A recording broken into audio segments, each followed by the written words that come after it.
Bonjour chers amis, soyez bénis. On m'appelle le prophète Olanian Justin, le prophète de Dieu envoyé sur terre pour la restauration de l'adoration de Dieu. Nous sommes au numéro 00229 97 37 76 14 95 18 14 05. Que Dieu nous bénisse. Aujourd'hui, le thème que nous allons ensemble développer est intitulé « La paix de Dieu ». Et le verset qui soutient ce thème est tiré du livre de Jean 14, verset 27, qui dit « Je vous laisse la paix, je vous donne ma paix. Je ne la donne pas comme le monde donne, que votre cœur ne se trouble point et ne s'alarme point. » Chers amis, par définition, la paix est un concept qui désigne un état de calme, de tranquillité, un état d'absence de guerre ou de perturbation. Avant qu'on ne dise qu'une famille est en paix, c'est cette famille-là qui ne connaît pas de troubles, de confusion. Avant qu'on ne dise qu'un homme est en paix, c'est celui-là qui ne connaît pas de confusion. Et parlant de confusion, c'est des situations dans lesquelles l'homme se retrouve, dont l'explication et la solution dépassent son entendement. Je reviens encore dans la Bible. Jésus, en voulant partir, nous a donné un grand cadeau qui est la paix. Chers amis, vous devez comprendre que l'origine de la paix vient de Dieu. Le donateur exceptionnel et ultime de la paix, c'est Jésus-Christ. Comment aujourd'hui bénéficier de cette paix? Cette paix laissée par Jésus-Christ est-elle à la portée de tous les humains sur la terre? Non. Mais cette paix est à celui-là seul qui va se soumettre à Jésus-Christ. Cela nous amène à comprendre quoi? Celui qui ne connaît pas Jésus-Christ ne peut jamais avoir sa paix. C'est pourquoi aujourd'hui, après son départ, malgré que nous soyons dans le temps de la grâce, l'homme vit toujours les fléaux qui dépassent son entendement. Il y a des incidents par ici, des morts subites par là, les attaques des sorciers par ici. Chers amis, qu'est-ce qui est à la base de la perte totale de ce grand cadeau que Jésus nous a laissé? Celui qui vient à Jésus-Christ, il doit bénéficier de sa paix. Celui qui ne vient pas à Jésus-Christ doit savoir que lui-même s'est barré la route et il ne peut jamais comprendre ni bénéficier de ce que Jésus a laissé pour lui. Jésus est le seul chemin, l'unique chemin qui mène aujourd'hui vers le Père. Celui qui ne connaît pas Jésus-Christ et qui se cramponne sur d'autres dieux sera toujours voué à l'échec. Chers amis, je vais vous montrer le chemin qui mène à cette paix. Si vous voulez avoir la paix de Jésus-Christ aujourd'hui, vous devez quitter l'idolâtrie. Et l'idolâtrie, c'est quoi? C'est l'adoration que l'homme donne à autre Dieu, à une autre entité considérée comme Dieu dans sa vie. Qu'il vous souvienne qu'au départ, Dieu n'a pas créé l'homme dans le péché. Le livre de Genèse 1, verset 26 dit qu'il a créé l'homme à son image et à sa ressemblance. L'homme debout est la représentation légale de Dieu. L'homme est l'ambassadeur de Dieu sur terre. C'était dans le premier plan de Dieu. Au moment où Dieu avait créé ce monde, les premiers hommes qui ont été directement pondus par la prononciation de la parole de Dieu, qui ont pour père Dieu et pour mère Dieu, ils n'ont jamais connu de péché. Ces hommes appelés hommes édéniques avaient vécu sur la terre sans problème, sans histoire. Ils étaient libres sur la terre. Dans Genèse 1, verset 29, Dieu leur a montré ce qu'ils vont manger et qui seront à la surface de toute la terre, les fruits qu'ils doivent manger, les herbes portant de la semence et qui seront à la surface de toute la terre étaient considérés comme leur nourriture. Et ces hommes ne travaillaient pas. Ces hommes ne fournissaient aucun effort physique, mais ils arrivaient quand même à manger. Et ils arrivaient quand même à bénéficier de la grâce de Dieu. Le seul travail que Dieu leur avait recommandé était de connaître la femme pour se multiplier sur la terre. Au commencement, c'est Dieu même qui avait fait l'agriculture. Et l'homme, quand il était venu le 6e jour, il a commencé par bénéficier gratuitement de tout ce que Dieu avait semé déjà. Chers amis, si vous lisez le livre de Genèse 1 à partir du verset 1er jusqu'à la fin, vous allez constater que ces hommes étaient directement les amis de Dieu. Il n'y avait pas encore de problème entre eux et Dieu. Ils bénéficiaient gratuitement de tout ce que Dieu avait créé. Ils bénéficiaient de la richesse de la terre. Ils bénéficiaient de la richesse des cieux. Ils bénéficiaient de la richesse des arbres. Ils bénéficiaient de tout ce que Dieu avait créé. De tout ce que Dieu avait créé avant eux. Avant qu'ils ne viennent sur la terre. Jusqu'à ce que Dieu se repose, nous n'avons pas encore entendu le mot mort. Jusqu'à ce que Dieu se repose, nous n'avons pas encore entendu le mot péché. Mieux, le jour où Dieu voulait se reposer, le 7e jour, il a dit, ce que j'ai fait, tout est très bon. Chers amis, si tout était très bon, après la venue de l'homme sur la terre, nous sommes maintenant en mesure de nous poser la question de savoir qu'est-ce qui s'est passé pour que le problème de péché vienne saisir l'homme sur la terre. Qu'est-ce qui s'est passé, chers amis? Le premier jour où Dieu a créé la lumière, cette lumière a été donnée au premier ange que Dieu a fait sur la terre, qui n'est rien d'autre que Lucifer. Parce que Lucifer veut dire ange de lumière. Dieu l'a créé le premier jour et c'est à lui que Dieu a remis la lumière. Lucifer était témoin quand Dieu a créé les cieux. Lucifer était témoin quand Dieu a créé la terre. Lucifer était témoin quand Dieu a créé tout ce qui reste, tout le reste de la création. Lucifer était avec Dieu. Et quand vous venez sur le projet de création de l'homme, Dieu a dit, faisons l'homme à notre image, selon notre ressemblance. Ce décret, cette parole qui dit faisons l'homme à notre image selon notre ressemblance, a amené Dieu à entrer dans l'homme parce qu'il est le créateur absolu de toutes choses. La parole qui était avec lui, parce qu'au commencement était la parole était avec Dieu et la parole était Dieu. Donc Dieu créateur avait pour soutien aussi la parole, qui n'est rien d'autre que lui-même, avait aussi pour soutien l'ange Lucifer, et les trois étaient présents quand Dieu voulait créer l'homme.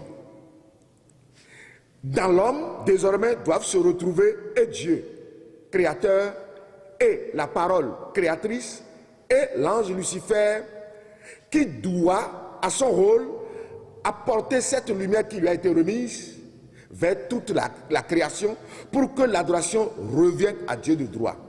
Le rôle de l'ange Lucifer est d'amener la lumière que Dieu lui a donnée pour qu'il aille éclairer toute la création sur la personne de Dieu. L'adoration doit être donnée à Dieu et à Dieu seul. Donc avec l'homme, Dieu est rentré en lui pour qu'il puisse avoir aussi la capacité de créer d'autres choses. Parce que Dieu, il a l'essence de la création. C'est lui qui crée toutes choses. S'il n'entre pas en l'homme, l'homme ne peut jamais créer aussi des choses après lui. La parole créatrice, si cette parole n'entre pas dans l'homme, l'homme ne peut jamais communiquer avec Dieu. Parce qu'il doit bénéficier de la totalité de la puissance de la parole pour parler avec Dieu, parce que l'homme vient de cette parole. Ça veut dire que l'homme aussi peut utiliser désormais la parole pour créer. Si l'ange Lucifer n'entrait pas aussi dans l'homme, l'homme ne peut pas être éclairé pour donner adoration à Dieu. Parce que la lumière que Dieu a faite le premier jour n'est rien d'autre que la connaissance de sa personne.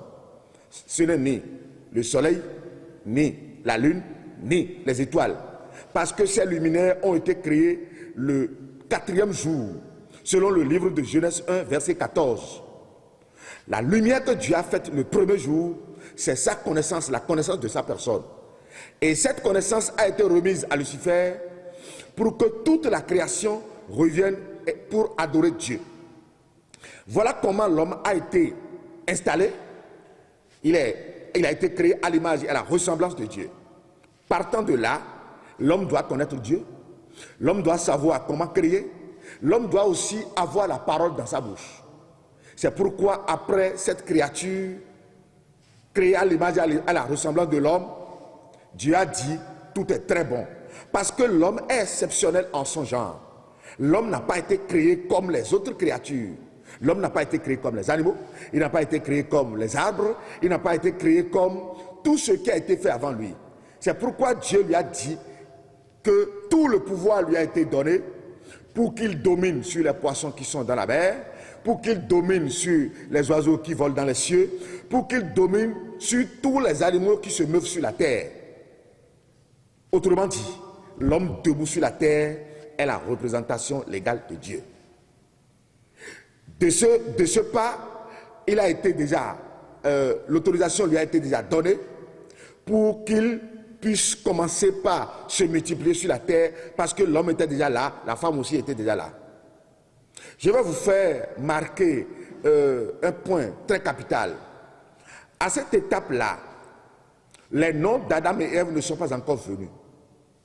Ceux que Dieu a créés, les noms Adam et Ève ne sont pas encore venus avant que Dieu ne se repose. Le mot mort n'est pas encore venu avant que Dieu ne se repose. Le jardin d'Éden n'était pas encore venu avant que Dieu ne se repose. Chers amis, si la Bible s'arrêtait à ce point, l'homme n'est-il pas venu ou il est déjà venu? Si la Bible s'arrêtait à ce niveau, l'homme doit connaître sa femme et ils vont commencer par se multiplier. Si la Bible s'arrêtait à ce niveau, est-ce que l'homme créé à l'image de Dieu, à la ressemblance de Dieu, va-t-il encore mourir? Je crois que non. Ça veut dire que Dieu, dans sa première intention, a créé l'homme naturellement comme lui, et l'homme doit vivre aussi éternellement sur la terre. Chers amis, qu'est-ce que nous avons compris? Parce que lorsque nous descendons dans le livre de Genèse 2 jusqu'à Genèse 3, vous allez voir que tout ce que Dieu a fait a commencé par avoir de changements. Qu'est-ce qui s'est passé pour que désormais l'homme soit confiné dans un jardin appelé Jardin d'Éden?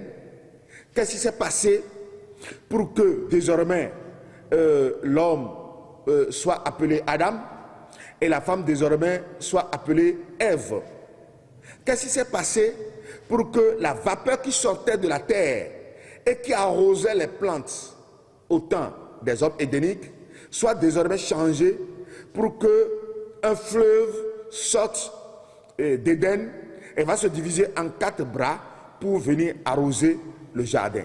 Qu'est-ce qui s'est passé pour que désormais l'homme ne puisse plus s'approcher d'un certain arbre appelé arbre de la connaissance du bien et du mal et qui produit la mort? Parce que désormais, lorsque l'homme va s'approcher encore de cet arbre, il mourra. Lorsque l'homme va manger de ses fruits, l'homme mourra. Chers amis, le péché a quitté où? Aujourd'hui, nous allons vous donner et vous amener à comprendre l'origine du péché. Dieu n'a jamais créé ce monde avec de péché. Au moment où il a ordonné tout, au moment où l'homme était libre, au moment où l'homme doit parcourir toute la terre pour manger tout ce qu'il va trouver, selon Genèse 1, verset 29, le péché n'existait pas. C'est quoi le péché? Le péché, c'est la rébellion contre Dieu. Le péché, c'est le détournement de l'adoration de Dieu. Et qu'est-ce qui s'est passé? L'ange Lucifer, à qui Dieu a remis la lumière, pour qu'il aille éclairer toute la création sur la personne de Dieu, et pour aussi que l'adoration de Dieu revienne à Dieu de droit, cet ange, dans l'exercice de sa fonction, a commencé par détourner l'adoration de Dieu. Dieu a créé Lucifer, mais il n'a pas créé Satan. Lucifer, qui est ange de lumière, a commencé par détourner l'adoration de Dieu, a commencé par dire à toute la création que c'est lui qui est Dieu, c'est à lui l'adoration. Et lorsque Dieu a commencé par sentir que l'adoration n'est plus venue devant le trône, il a éteint, il a disjoncté. Parce que c'est Dieu qui lui a donné la puissance de la lumière. C'est Dieu qui lui a donné la connaissance de sa personne. Parce que c'est Dieu qui a créé la lumière. Et lorsque Dieu l'a retiré cette lumière, il est devenu ténèbres. C'est comme ça, Satan est né. Alors que l'ange de lumière était déjà dans l'homme, Dieu créateur aussi était déjà dans l'homme, la parole créatrice aussi était déjà dans l'homme. Lorsque Dieu a éteint Lucifer, cette obscurité est tombée gratuitement dans l'homme, qui n'est rien d'autre que le péché. Dieu a pris la parole et les deux sont sortis de l'homme. Et c'est comme ça Satan est né, Satan s'est érigé dans l'homme. L'obscurité là est tombée dans l'homme parce qu'au départ, l'homme n'avait pas volontairement péché contre Dieu. C'est comme ça l'homme a hérité du péché. Et pour corriger ce principe de péché, pour amener toujours l'homme à l'image et à la ressemblance de Dieu, Dieu a commencé par mettre des réformes en place pour cette correction. La première réforme que Dieu a établie, c'est ça qui est le jardin d'Éden. Dieu allait créer un jardin en Éden et Adam et Ève étaient déjà dans le monde. Je vous le dis en passage, Adam et Ève ne sont jamais les premiers créés. Il y avait déjà des humains sur la terre avant Adam et Ève. Ils existaient déjà. Ils étaient déjà dans le monde. Et lorsque Dieu a préparé le jardin, il est allé les chercher. Parce que quand vous prenez Adam et Ève, Dieu a dit qu'il les a formés. Il y a une différence entre créer et former. Créer quelque chose, c'est amener ce qui n'existait pas à l'existence. Former quelque chose, c'est apporter une nouvelle touche à ce qui existait déjà. Donc, les Adam et Ève étaient déjà dans le monde, ils étaient des pécheurs. Et cette réforme que Dieu a établie en place l'a permis d'aller les appeler. Donc, quand Dieu les a appelés, Dieu les a formés. C'est pourquoi la Bible dit ils ont été tirés de la terre. Mais Dieu a créé l'homme à son image et à sa ressemblance. Si ils étaient directement tirés de Dieu, Dieu n'est pas la terre quand même. Dieu n'est pas la poussière. Donc tirer Adam et Ève de la poussière veut dire les amener du péché, les amener du monde. Donc Dieu les a amenés du monde et Dieu leur a soufflé un souffle de vie dans leur narine et ils sont devenus des êtres vivants. Alors, si ils étaient créés directement de Dieu, s'ils venaient directement de Dieu comme au départ, ils n'auront plus besoin d'un autre souffle de vie avant de vivre. Parce que Dieu est la vie. Ça veut dire que tout ce qui vient de Dieu, c'est la vie déjà. Ça veut dire qu'ils étaient déjà des morts, debout.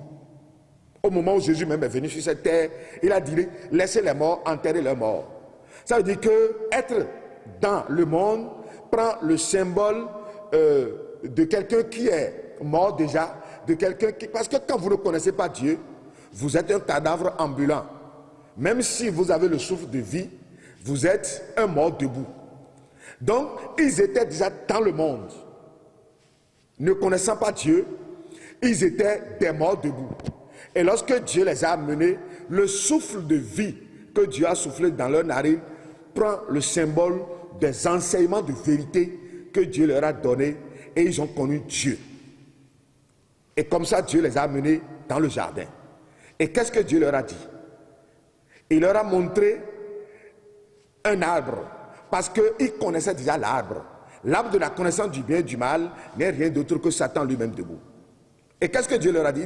Il leur a dit, vous n'allez plus manger de cet arbre, ni vous approcher de lui, car le jour où vous mangerez encore de son fruit, vous mourrez. Posez-vous la question, la mort a quitté où? Ça veut dire que les Adam et Ève, ils ont déjà vu les gens mourir devant eux. Sinon, normalement, si Dieu prononce le mot mort, ils peuvent poser la question à Dieu, c'est quoi la mort? Ça veut dire que les gens mouraient déjà.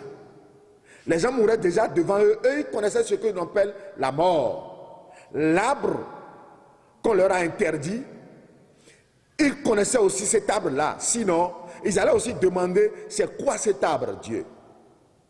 Donc ça veut dire que Adam et Ève connaissaient déjà Satan avant que Dieu ne les appelle. Donc, le mot d'ordre du jardin d'Éden est que Adam et Ève y restent sans jamais s'approcher du Satan. Ils ne doivent jamais s'approcher de lui et ils ne doivent aussi jamais le croire. C'est pourquoi tous les soirs, Dieu lui-même descendait vers eux et leur apportait les enseignements de vérité. Mais à un moment donné, Adam, qui est le premier responsable à qui la gestion du jardin d'Éden a été confiée, a commencé par négliger les choses et rapidement, Satan est entré dans le jardin. C'est ça qui prend le symbole du serpent qui est entré dans le jardin parce que ce n'est pas un serpent physique. C'est l'esprit de serpent, l'esprit de Satan qui est entré dans le jardin et qui allait directement séduire Ève. En quoi disant? Il lui a fait la divination. Dieu a-t-il réellement dit que vous n'allez pas manger de tout arbre qui est planté dans le jardin?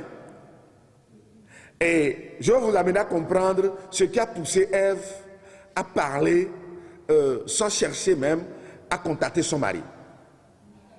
Satan est venu leur faire la divination. Il est venu leur dire ce que Dieu leur avait enseigné au moment où lui, Satan, n'était pas là. C'est pourquoi aujourd'hui, quand quelqu'un commence par faire la divination, quand quelqu'un commence par dire le passé ou bien l'avenir à quelqu'un, tout le monde le croit et tout le monde le voit supérieur à tout le monde. Parce que celui-là a la capacité de vous dire votre passé et de vous dire aussi votre avenir. C'est ce qui a été dit à Ève. Et rapidement, elle s'est vidée, elle a dit tout ce que Dieu leur a enseigné.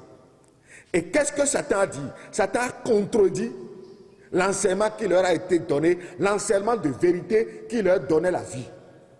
Satan leur a dit, Dieu sait que le jour où vous allez manger de ce fruit, vos yeux s'ouvriront et vous serez comme des dieux. Ça veut dire que l'ange Lucifer, au départ, c'était ce qui était venu dans son cœur. Parce que lui aussi, il voulait devenir Dieu, il voulait prendre l'adoration.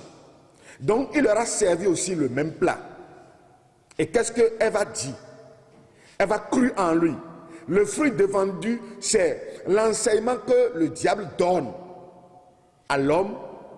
C'est cet enseignement que Dieu défendait.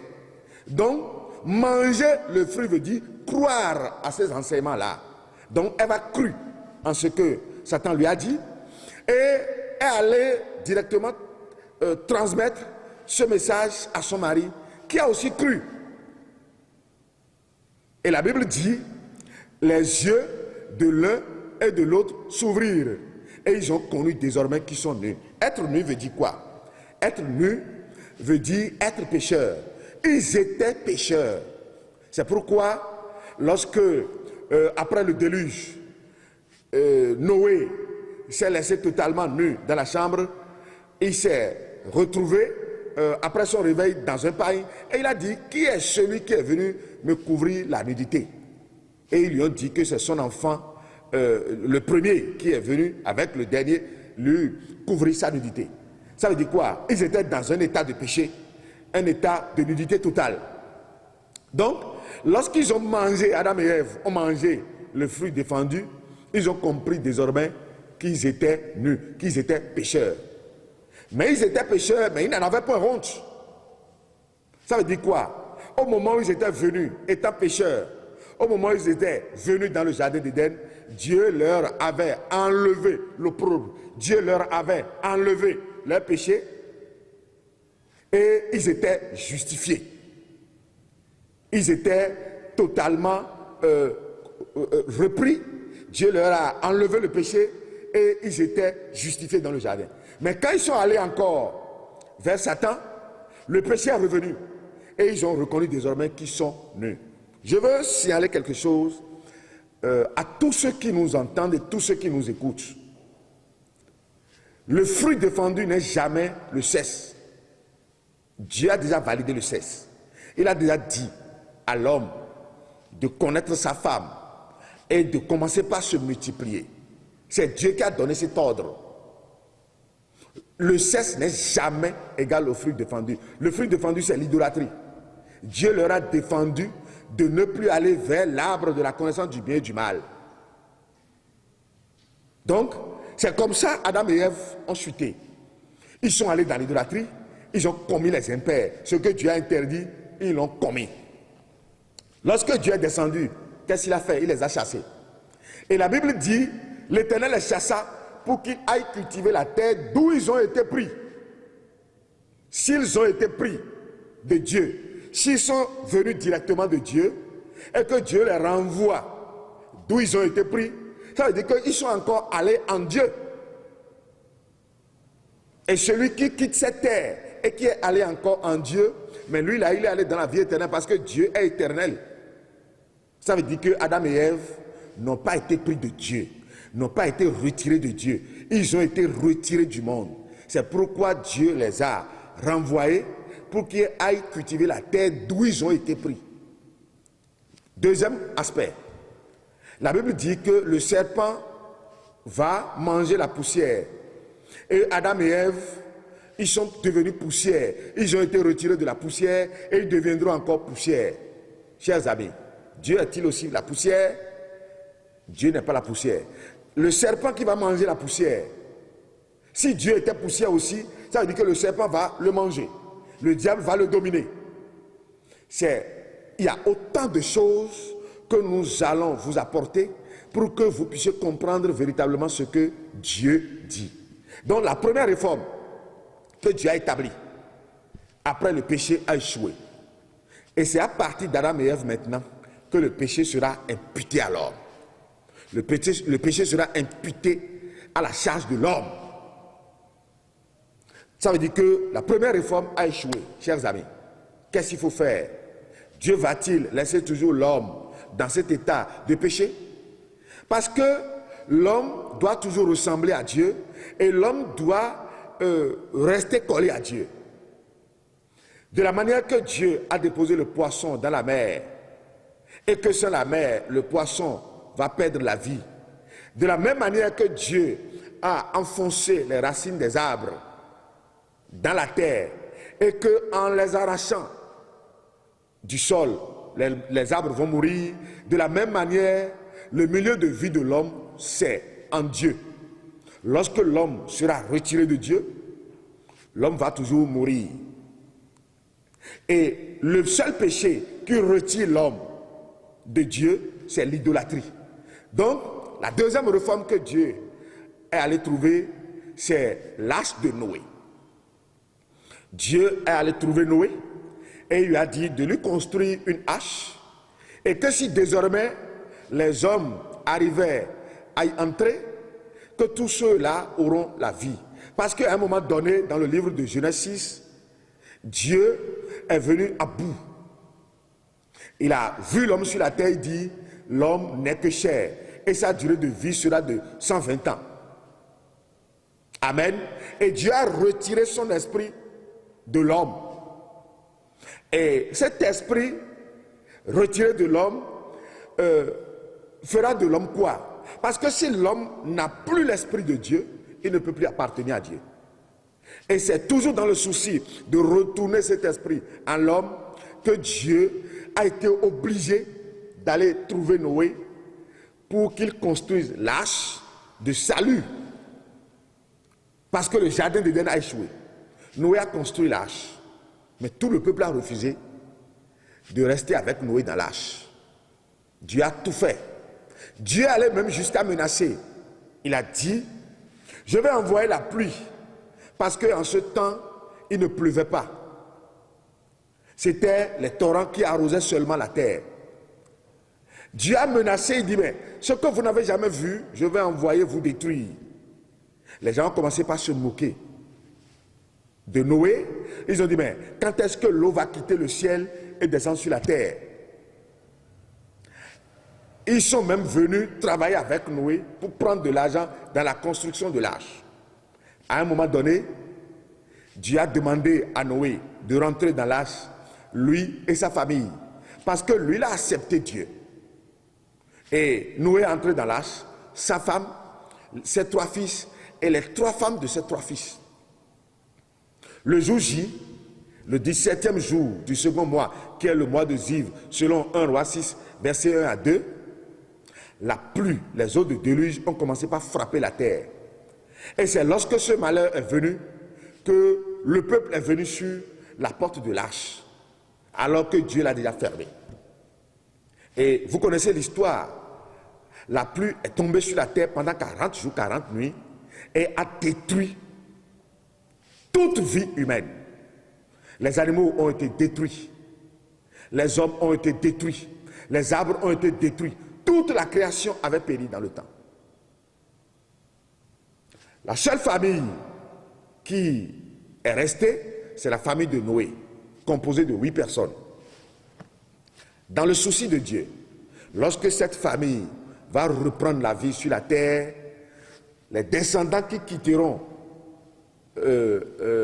Noé seront encore, la famille de Dieu, vont encore peupler la terre. Mais tout de suite, Noé a bu du vin et il s'est laissé nu dans la chambre. Alors que dans la loi, en ce temps, l'enfant ne doit pas voir la nudité de ses parents. Voir la nudité de son père, voir la nudité de sa mère était totalement interdit. L'enfant qui est, qu'on appelle Cham, l'enfant de Noé qu'on appelle Cham, lui est entré dans la chambre et il est allé voir la nudité de son père. Mieux, il est venu au dehors et l'a publié. Oh, papa est devenu ivre. Il a bu du vin et il est saoulé. Venez voir. Lui, qui savait déjà que allait même voir un parent, que c'était déjà une malédiction, ne sait plus comment garder le secret, mais rapidement, il est allé publier le secret. Et l'aîné et le Benjamin, ils sont allés prendre un paille et ils ont marché à reculons pour aller couvrir la nudité à leurs parents. Lorsque Noé s'est réveillé, il a dit, qui est venu me couvrir la nudité? Et les enfants ont dit ce que Cham a fait. Quand Noé a pris la parole, lui qui est déjà un homme de Dieu, lui qui avait déjà le pouvoir de Dieu sur lui, lui qui avait déjà l'onction de Dieu sur sa langue, il s'est levé, il a maudit Cham. Et il a dit, Canaan ton fils sera les esclaves des esclaves de son père. Ça veut dire que la malédiction est encore entrée dans le monde. Ça veut dire que l'arche de Noé a échoué.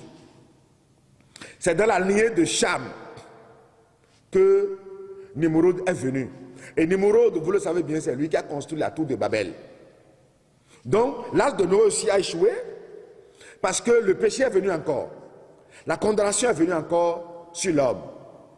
Dieu est allé trouver maintenant Abraham. Et il dit, Abraham, quitte la maison de ton père, quitte ton pays, et je t'enverrai dans un autre pays. Je bénirai ceux qui te béniront, et je maudirai ceux qui te maudiront. Je ferai de toi une source de bénédiction, et toutes les familles de la terre seront bénies en toi. Effectivement, Abraham a accepté ce que Dieu a dit. Et il est allé dans les pays de Canaan. Et il est resté là À un moment donné, étant trop pressé, il a commencé par demander à Dieu les bénédictions qui lui ont été promises, comment elles s'accompliront. Parce que Dieu doit faire des sacrifices avant que ces bénédictions ne soient accomplies. À un moment donné, il est allé jusqu'à dire à Dieu, Ebenezer, qui est mon domestique, c'est lui qui bénéficiera de tous mes biens aujourd'hui. Parce que tu m'as promis que je dois faire d'enfants, mais je ne l'ai pas fait. Étant toujours pressé du moins, il est allé commettre de bavures avec la domestique de sa femme. Amen. Et effectivement, il a couché avec Agar et a donné naissance à Ismaël. Ismaël qui n'est pas l'enfant de la promesse. Donc, à un moment donné, Dieu a été obligé de lui dire de faire le sacrifice. Et vous le savez bien, Abraham a fait mal le sacrifice. Quand Dieu est descendu, il lui a dit, tes enfants iront en captivité. Parce que les oiseaux de proie sont venus chercher les petits oiseaux que tu n'as pas coupés par le milieu. Toi-même, tu auras une vieillesse heureuse, mais sache que tes descendants iront en captivité. Dieu n'a pas appelé Abraham pour que ses descendants aillent en captivité. Ça veut dire que la réforme avec Abraham aussi a échoué. Il est allé chercher Moïse, parce que c'est désormais Moïse qui ira libérer les enfants qui sont allés en captivité. Moïse est allé en Égypte, il leur a prêché Dieu, il leur a montré les signes que Dieu lui a donnés, et ils ont compris. Et véritablement, Moïse a réussi de les sortir de la main de Pharaon. Mais sur le chemin, ils ont refusé de suivre Moïse, d'écouter Moïse. Dieu a été obligé de compléter Moïse dans la mission avec la loi. Lorsque la loi est venue, la loi détruit tout. Parce que la Bible dit, tous ont péché, sont privés de la gloire de Dieu. Dieu n'a pas envoyé Moïse en Égypte pour que son peuple meure. Qu'est-ce qu'il faut faire désormais? Donc, chers amis, les différentes réformes que Dieu a établies en place, surtout avec les humains, tous a échoué. Désormais, lui-même a décidé de venir sur la terre pour faire le job. Et c'est pourquoi il s'est donné le nom qui est au-dessus de tous les noms, afin qu'au nom de Jésus-Christ, tous genoux fléchissent dans les cieux, sur la terre, sur les mers et sous les mers. Jésus qui est venu est l'incarnation directe de Dieu. Donc, chers amis, vous devez savoir que prochainement, nous allons vous parler de Jésus-Christ, le vrai, parce que sans connaître l'histoire, vous ne pouvez pas savoir ce que Jésus est venu faire. Voilà en bref comment le monde a démarré. Voilà en bref comment le péché est venu. Et voilà comment aussi Dieu a établi des réformes pour la restauration de l'homme, pour le salut de l'homme. Et c'est parce que ces réformes ont échoué que Dieu a décidé désormais de venir lui-même faire le sacrifice expiatoire, ne serait-ce que pour sauver l'homme. Donc, dans nos prochaines parutions, nous allons vous amener à comprendre comment Jésus est venu sauver véritablement l'homme. Chers amis, soyez bénis et à bientôt.